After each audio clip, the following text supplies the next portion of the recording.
Good morning and welcome to Daily Capepi. Today is Monday, June 24th. How are you, Carter?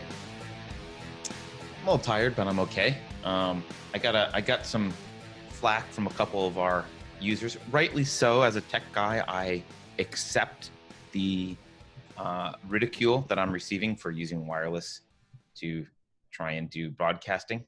So I spent the weekend running hardline into my router upstairs in the attic, and it's not quite done. I have a couple things to do, but by Thursday, by the live viewings, our debate viewings, I should be hardwired in. Will that help? Nobody knows. I don't know if it is actually the wireless or if it's just that I live in the outskirts of town, and I think that'll help. we'll see. Yeah. Anyway, I'm to me this is Gaslighting Monday, I want to call it. This is it's a weekend of gaslighting that's been happening, at least from what I can tell. Keri, you and I just watched a Project Veritas video. Do you want to explain what we saw to people? Oh gosh, So Project Veritas has been doing some amazing investigative journalism the past year or two. They just did the Pinterest video where the whistleblower at Pinterest came forward within the past month and talked about how Pinterest is biased against and is biasing their search results against Christians and conservatives. So now they just came out with a new video with a Google whistleblower, and they have some hidden camera footage of a Google employee. And the subject is how Google is, of course, what we all know is happening, but it's nice to have someone from the inside saying, yes, here's what's happening, and here's some documents about it, or how they're manipulating search results so that they're not showing us what is factual or what people are actually searching for or what the actual popular results are. They're manipulating it to show us what they want us to see. And they're teaching AI, they're teaching their computer. This is the craziest part of the video to me. They're teaching their computer how to bias the algorithm by sitting in a room, having a room of SJWs making these decisions. So they're building an SJW computer. Yeah.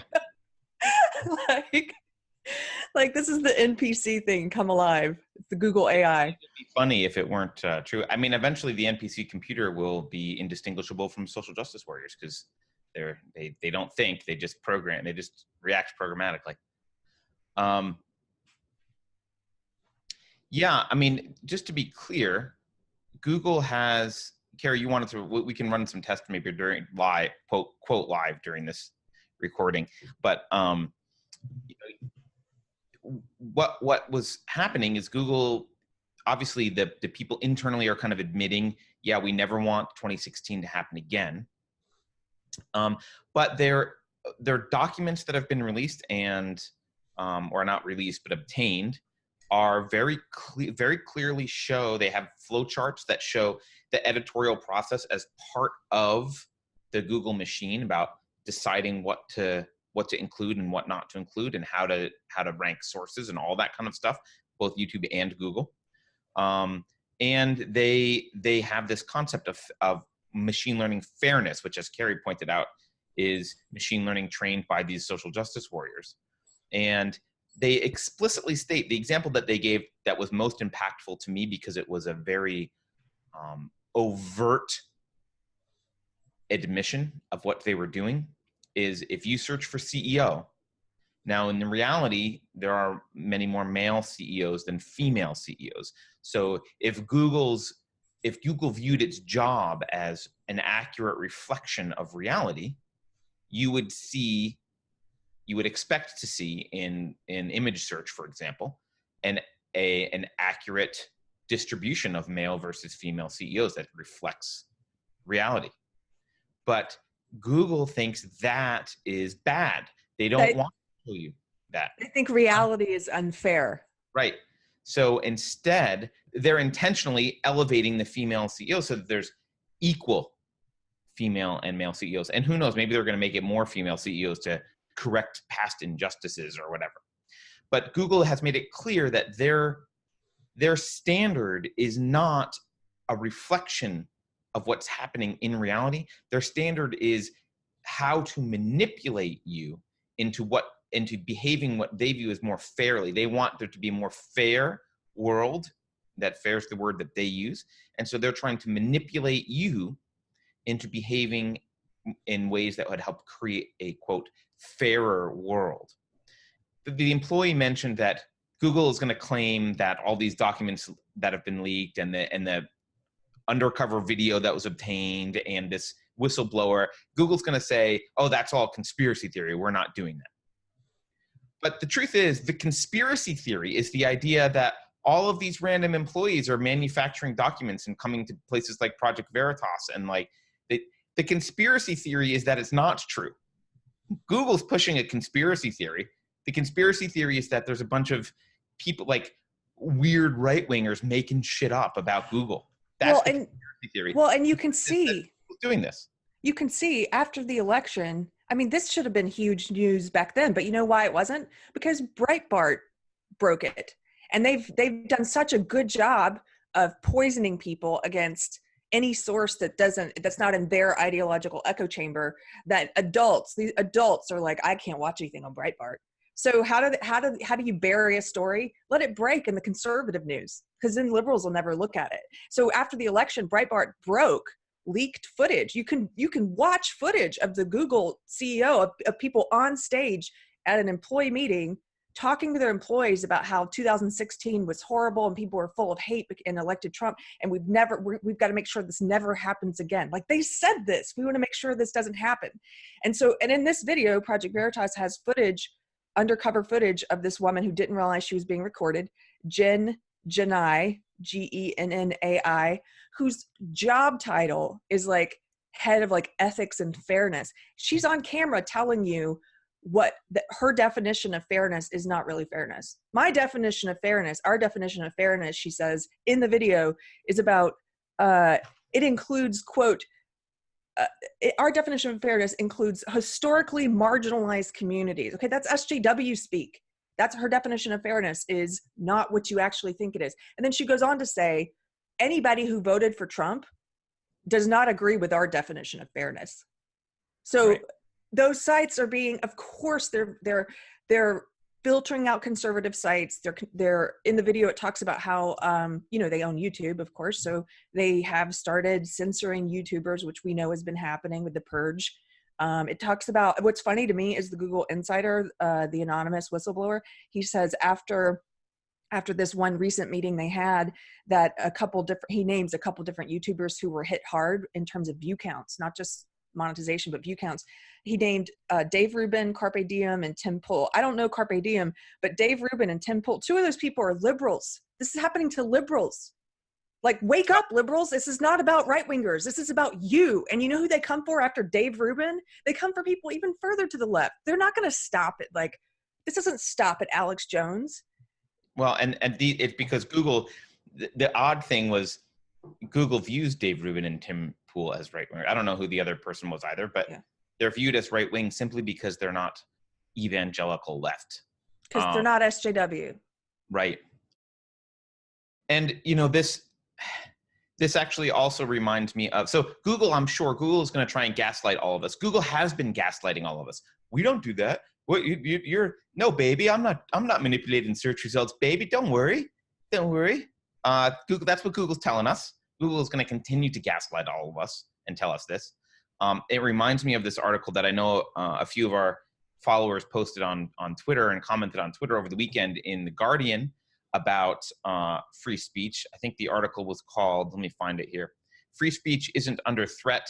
It just suits bigots and boors to suggest so." And again, I won't walk through this whole thing, but this is this person, Martha Gill, she's just gaslighting. It's a very poorly written in terms of committing logical fallacies and straw men and that kind of thing.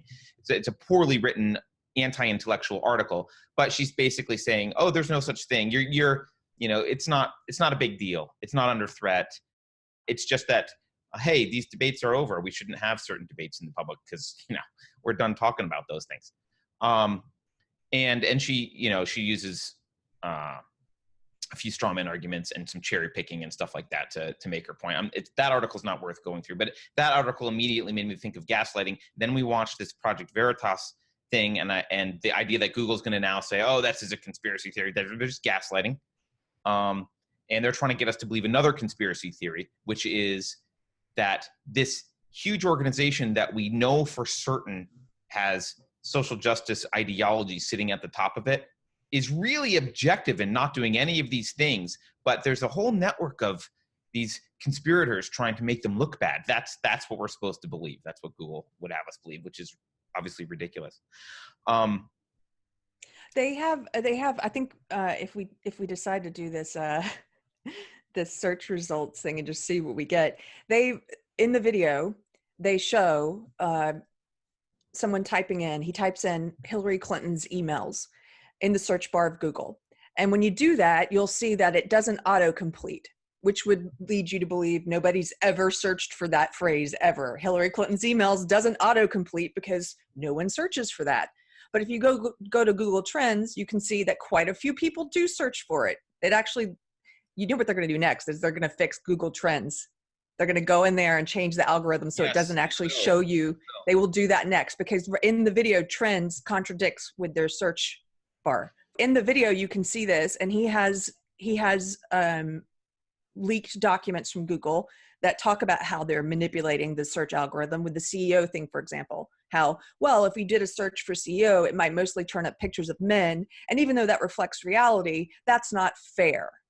And you know what it says in their documents? Or she says, the insider says, we want to ask how we might help society reach a more fair and equitable state. They're not asking, how can we give you the most accurate search results? They're asking, how can we help change society and make it more to our liking and to our vision? I know I'm rambling. This just makes me so angry. And as to get to your point about gaslighting, people have been noticing the problem with the search bar results for a while now. Like I remember there have been a couple different threads where people have said, hey, if you search on Google image search for inventors, it gives you almost exclusively pictures of Black inventors. Why is that? Yeah, and different things like that they've manipulated. But in the past, without a Google insider to say, yes, this is happening, they've been gaslighting, just like you said. They're like, oh, that's a conspiracy theory. And then they'll go in and they'll tweak it again. But they do this. They manipulate the results. The other thing James O'Keefe brings up, and this is from the legal perspective, and I think it is important to be aware. We've talked about this before. I don't want regulation for these large companies because they'll just, this will just become merged with a bureaucracy, and the deep state, that's what will happen. This will get merged more closely with the deep state than it may already be. But they talk about Section 230 of the Communications Decency Act. This is the carve out that allows platforms like Google to be exempt from libel laws, basically, and slander laws, right? So generally, if you are the editor of a magazine, let's say Keri publishes a magazine, and they say, she has an article that defames someone in the article. There's defamation. Well, that magazine and Keri can be sued because she's now published defamation and she had editorial control. So there's a carve out. Obviously, you don't want that for an internet site that's just returning search results, for example, or a discussion forum that they're not in control of the content. Anyone can post and say anything. You don't want the company to be liable for defamation. You want that to fall through to the person who's actually making the claim. Now, in order to get that carve out, though, you have to not be editorializing. You can't be picking and choosing content. You can't be behaving like an editor. You have to basically be only taking stuff down or doing stuff that's legally required. So you may have, or maybe objective community guidelines that are very clear, no porn or whatever. So you can enforce objective guidelines like that, but you can't be editorializing. And what Google is doing clearly falls under the definition of editorializing. Just even by this woman's own, Jen Janai's own admission, she says, as you said, Keri, our definition of fairness most people who voted for Trump wouldn't agree with. Well, then it's not a universal definition of fairness. Then it's a politicized first definition of fairness by definition, by what you just said. So if you're using that definition then to make decisions, you are editorializing. That's what you're doing. So there is a violation there of Section 230, but no one seems to be going after them for this. I'm not sure why, but I think that people might start to do that, because I never heard that until recently, and now I'm starting to hear it a lot. Is these places are masquerading as platforms, and they're getting the protection of platforms, but they're acting as publishers. Yes, and I think they are also. You could make a case that they're also liable for fraud, because they have fraudulently lured users onto the platform by claiming that they are a platform that doesn't editorialize, when in fact they do editorialize. Here's one of the most egregious ones in the video. If you search for men can, the auto completes, and they just ran through a couple of them in the video, but I just looked to see what they all are. This is what they show you on Google as the most popular search, like they fill it in for you, auto complete. So if you just put men can, have babies, get pregnant, men can get pregnant. They want you to believe that's the second most searched for term of men can. Men can have periods. Men can have babies now. Men can cook. Men can think about nothing. If you search for women can, it's like women can do anything. Well, Keri, let's do some searches. Yeah. Searches. Yeah, let's do some. People can watch what I'm doing. I'm in Brave. I'm going to do it transparently. I'm going to open a new private window, which means it shouldn't have my past history. There shouldn't be anything here. It should be clean, right? It should be a clean window. So notice that I've got DuckDuckGo as my normal search engine. You should change. So one thing you can do, stop using Google. Change to DuckDuckGo. So Google despises you. Get off of Google. They despise you. I'm going to go to Google. And Keri, what do you want to do? Let's do men are. Men are. Men are from Mars and from Venus. This isn't bad. Men are like waffles. Men are like rubber. Men are like rubber bands. Another men are from Mars. Men are like Bluetooth. Men are visual. Men are waffles. I don't know where this waffles crap is coming from. Men are babies. Men are hunters. This isn't actually bad. I don't mind trying this. Let's try women are. Women are beautiful. Women are from Venus. Women aren't nags.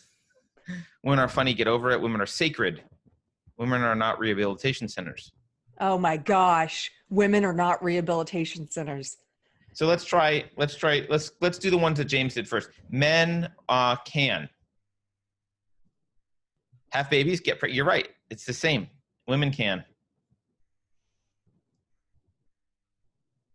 vote, do anything, fly, be drafted. Yeah.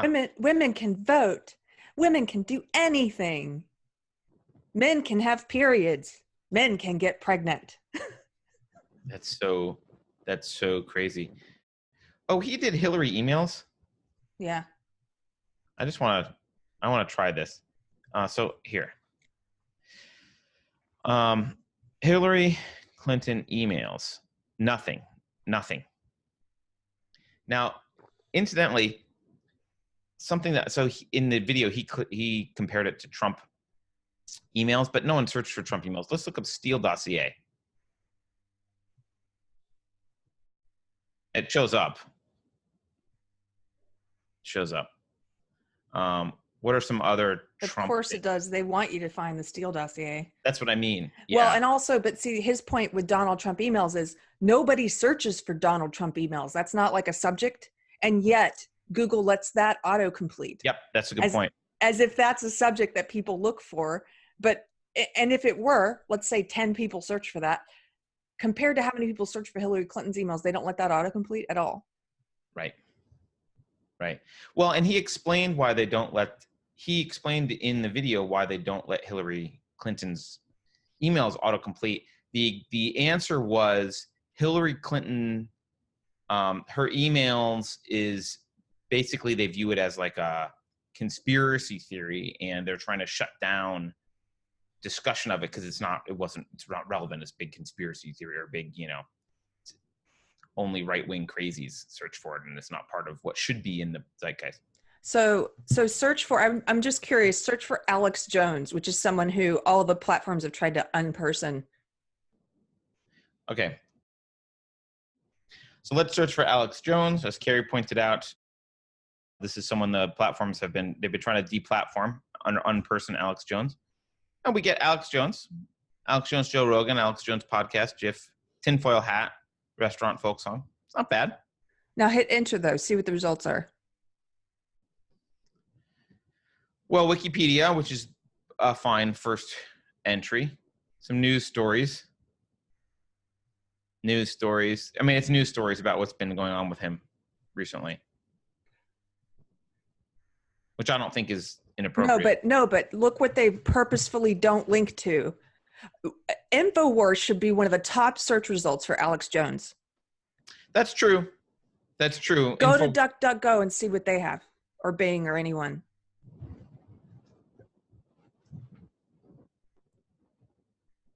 This goes to their authoritative sources thing, where they've said that certain websites are not authoritative.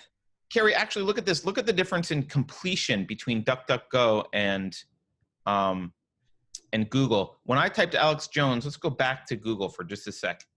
When I typed Alex Jones, the things that were coming up: Joe Rogan, podcast, GIF, Instagram, tinfoil hat, restaurant, folk song, live. Right? These are the autocompletes.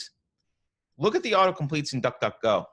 When I type in Alex Jones, InfoWars, net worth, YouTube, Prison Planet, meme, podcast, Wikipedia. So InfoWars is one of the ones that pops up right away, just in the autocomplete, which does not happen on Google. Let's press enter on DuckDuckGo. Infowars.com shows up, the very first link, InfoWars, then Wikipedia, then another InfoWars link. His Instagram, some Twitter stuff. I don't know. It's not his, actually. Someone's Instagram and Twitter.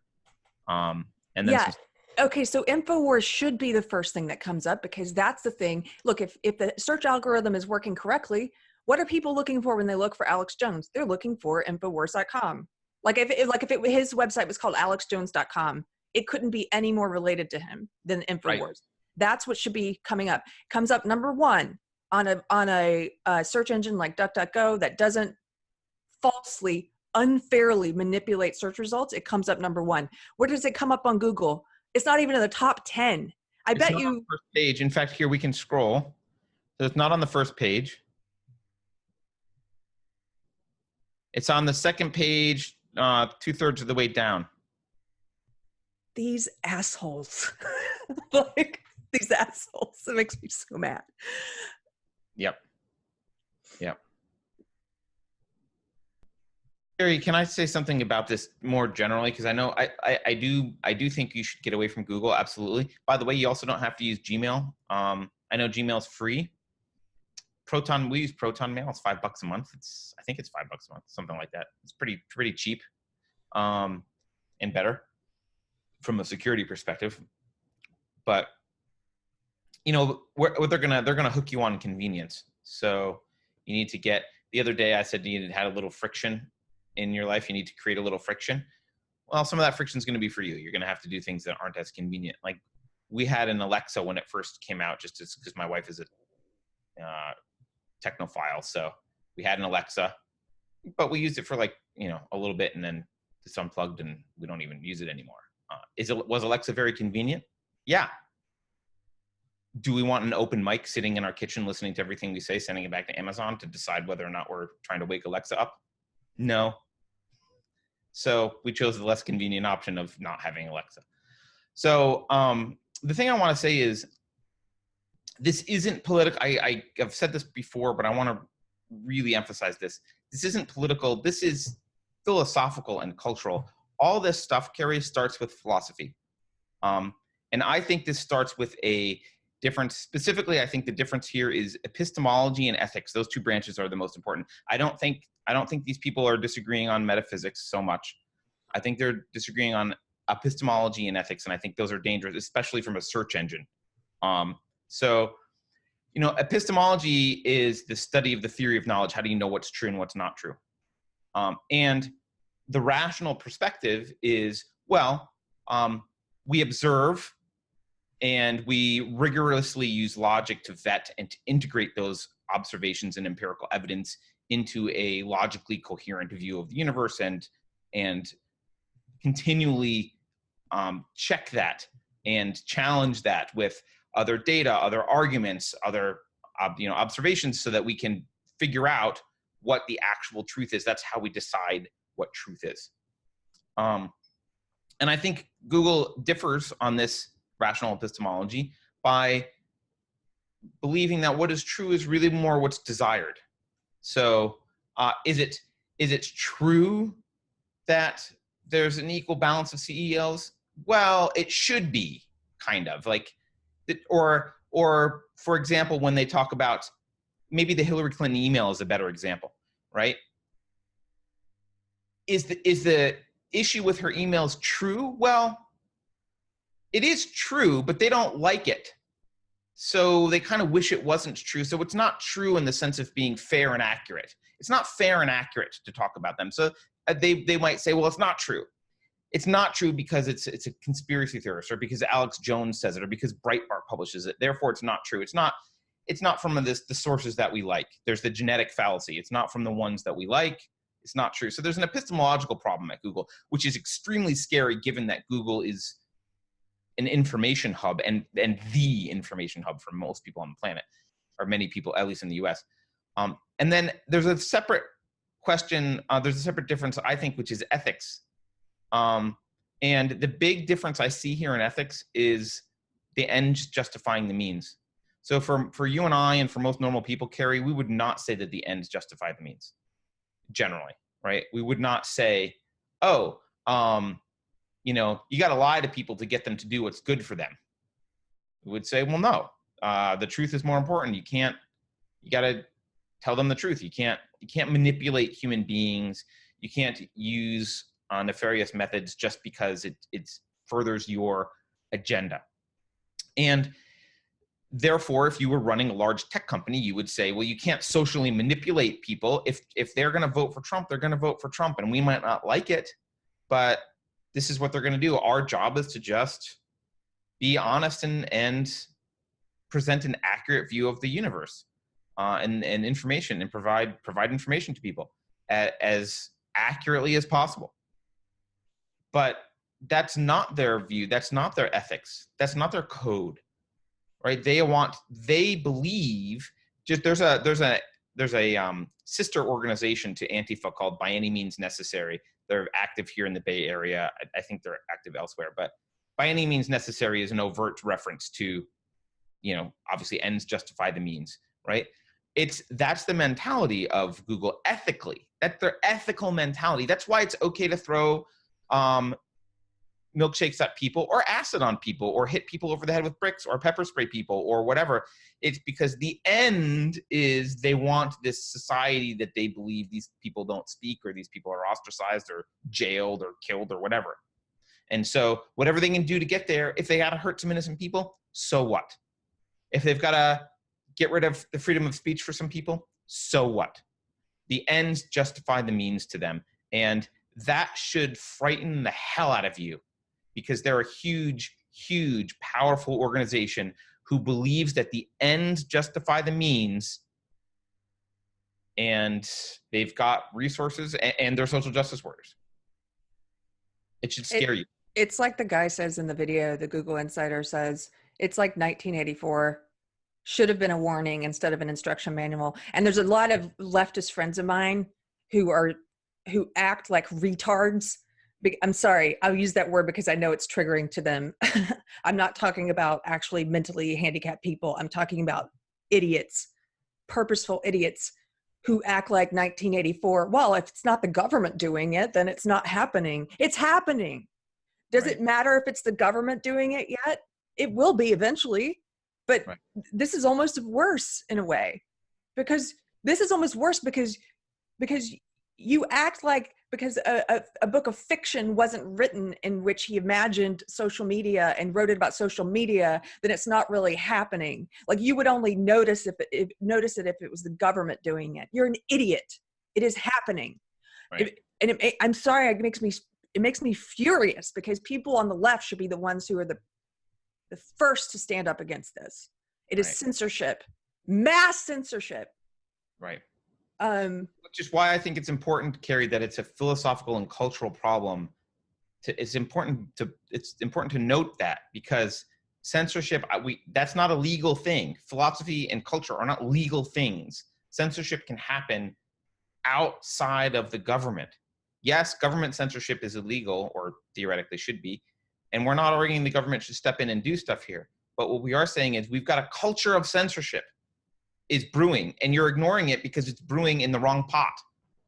I think part of them is just afraid to, it's like that, they allow themselves to ignore it because it's not the government doing it, because they're afraid to even acknowledge that this is happening. I'm sorry, this is a scary reality, but this is the world that you're living in.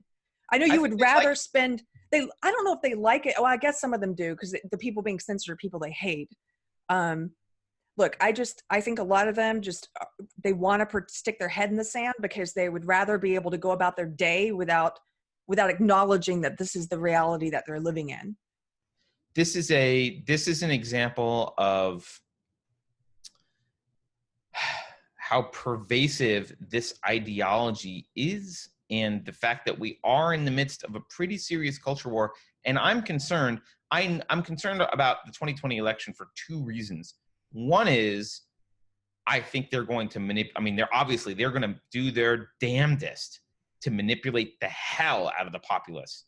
I mean, they're going to walk right up to the edge and over the edge, probably even of legality, to do whatever they can. Because if it works, they will be forgiven, right? If it works and one of these Democrats gets into office, they will be forgiven. And we will never find out the extent of their damage. It will be or the extent of their dishonesty. It'll be swept under the rug. So they have every incentive to they're just going to go for it on this election. So one of my concerns is that. The other one is, if it fails, I think the hysteria is going to be magnified tenfold, because last time they were not pulling out all the stops, and they kind of thought they had it in the bag, and Trump won anyway. I mean, they were doing a little bit of stuff, I'm sure, but this time they're pulling out all their stops. And if it fails, the thing that you have to understand about the social justice, the evangelical left, or we've called them the control left in the past, it's a standard leftist thing to be a busybody who wants to control everything. These people were not elected. So if you're the politician type, you rise to power so you can control everyone through legislation.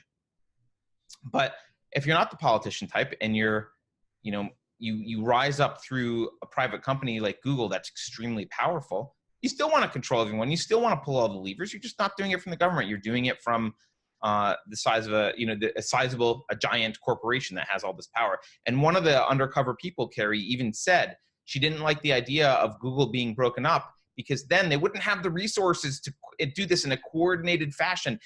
A lot of different companies would have to fight the battle against Trump, or basically fight the battle for social justice. A lot of people would have to do this in a coordinated way, and that's a lot harder without the resources. It's a good thing Google is such a behemoth. We can control much more easily. We can control people because it's just one of us. Yeah. Yeah. She says in the video, for people, I just pulled up the quote, like, people really need to go watch this, but just in case you're not, you just want to listen to us. She says in the video, not realizing she's being recorded, we all got screwed over in 2016. It wasn't just us. The people got screwed over. The news media got screwed over. Like, everybody got screwed. So we're rapidly been like, she goes, how do we prevent it from happening again?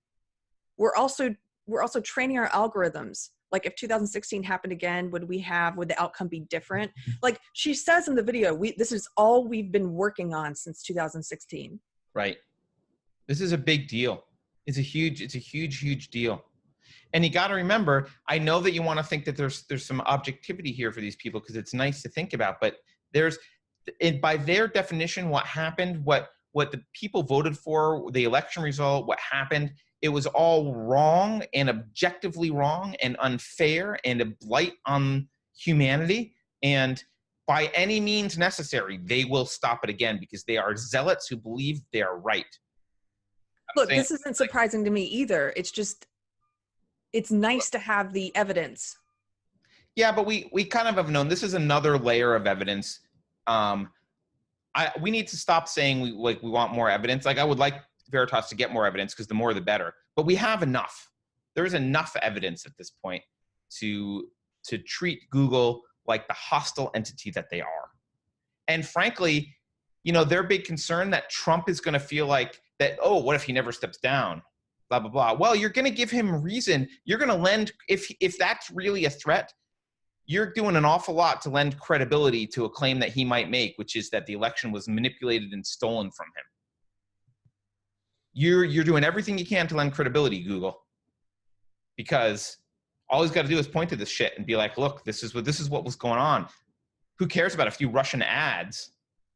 There's billions and billions of dollars directed at manipulating the public opinion and changing the Overton window, changing what you can talk about and what you can't talk about. Look, I want to say something. You and I had this long 2-hour discussion the other day about evil and when is it appropriate to call a person evil. And I have no problem calling an ideology evil, and I have no problem calling a company evil. Google is evil. Yes. Which is funny considering that they tell you right there, their slogan used to be, don't be evil. Everything this company does is doublespeak. This whole ML fairness, machine learning fairness, it's unfairness. Right. Their logo is don't be evil. They are friggin' evil. Well, I'll add a caveat to the fairness thing. Never trust anyone who talks about fairness. Fairness is a shit concept. It has nothing to do with justice. It has nothing to do with objectivity. It has nothing to do with reality. Fairness is a shit philosophical concept. It is subjective. It's based on feelings, and it's incongruent with reality. So anyone who talks about fairness, just steer clear of people who talk about fairness generally. That's my fairness rant. Okay. What? I was gonna say we should wrap this up. We're 40 minutes in. All right, let's wrap up. Keri, say goodbye. Oh, and we'll see everyone we'll see tomorrow, but also the debates. Don't forget about our debate viewing party on Wednesday and Thursday night. I'll try not to swear or call anyone a retard. I will not try to do that.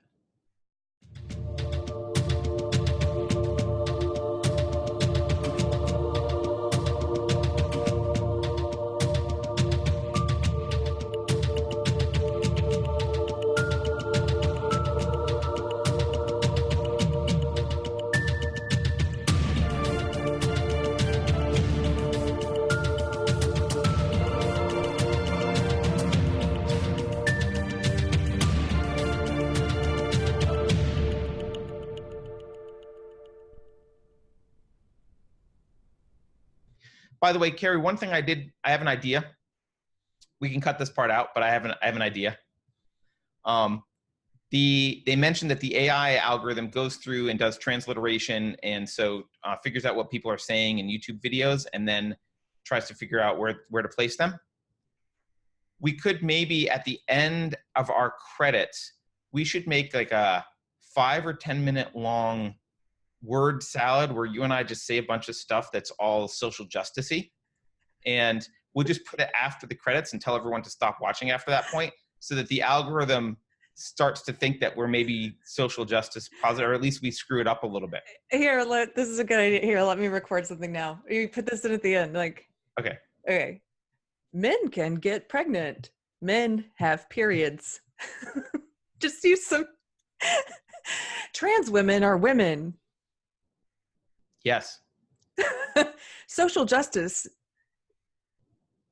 I don't know. It's hard for me to. Social justice is our friend. Can't even do it anymore. I can't even. We love Google. You can't say the prayers properly. I can't say the prayers anymore. I can't say the magic spells anymore because that's what they are.